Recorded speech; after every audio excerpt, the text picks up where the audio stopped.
Number 10.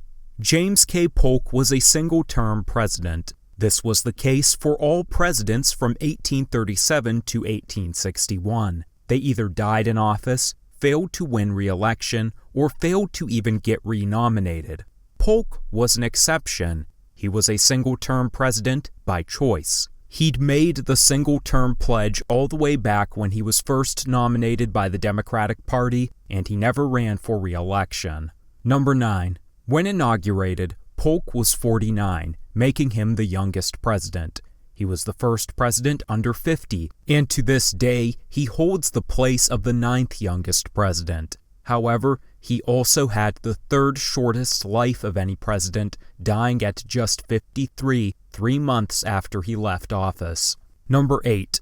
Polk established 4 clear goals for his presidency: re-establish the independent treasury system, reduce tariffs, acquire the Oregon Country, and acquire California from Mexico. By July 1848, and with 8 months of his presidency to spare, he'd achieved each of these goals, all in a single term. Number 7. James K. Polk had no children. It's generally believed that a surgery when he was young left him sterile. This was actually the case for most of the early Democratic presidents. Andrew Jackson had no children of his own, though he adopted 2 sons. Franklin Pierce had 3 children, but all died young, and James Buchanan never married to begin with. The only exception was Martin Van Buren, who had 6 children, 4 of which lived into adulthood. In contrast, the non-Democratic presidents from this same time all had children who lived into adulthood. Number 6. Polk was the protege of Andrew Jackson, and in many ways, the son Jackson never had. They first met when Polk was young, and maintained a long political and personal relationship. Polk was loyal to Jackson, and would defend him no matter the issue. People even jokingly called him Young Hickory, in reference to Andrew Jackson's nickname, Old Hickory. Curiously, they had radically different personalities. Jackson was outgoing, bombastic, and frequently dueled to defend his honor. Polk was introverted and so meek and undistinguished that even as president, most people didn't notice when he entered a room. He also never once engaged in a duel, no matter how much political rivals insulted his honor. Number 5. Perhaps no president was more obsessed with his work than James K. Polk. Without children, he didn't have much of a family life, and even his wife was heavily dedicated to his political career. As was once written about Polk, quote, his family was politics, and he pursued it relentlessly.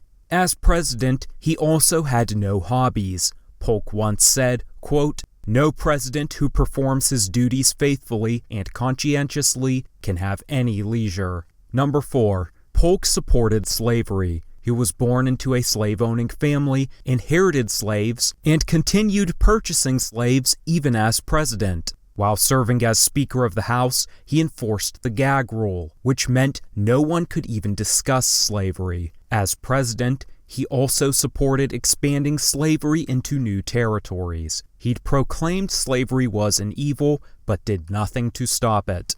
Number 3. Polk's stance on slavery put him at odds with former President John Quincy Adams. Adams served as a congressman when Polk was Speaker of the House, and the two often got into shouting matches over Polk's stance on the gag rule. Number 2. While serving in the House of Representatives, Polk wanted to abolish the Electoral College, believing the president should be elected by popular vote. He said that the best government came from the will of the people, and that, quote, the majority should rule and the minority should submit. This was just one more example of Polk following in Jackson's legacy and against the likes of John Quincy Adams and who he called the elites. Number 1. While Polk may have been one of the country's most successful presidents, he's often not ranked in the top 10 due to the impact of his successes. In acquiring so much new territory, the balance between free and slave states was broken. Polk left office a success, but the following 4 presidents were left with the monumentous issue of slavery and sectional tensions which eventually culminated in the Civil War. If you enjoyed this video, consider subscribing and donating on Patreon. Donations from $2 to $15 a month help towards more frequent uploads. Patreon link in the description below.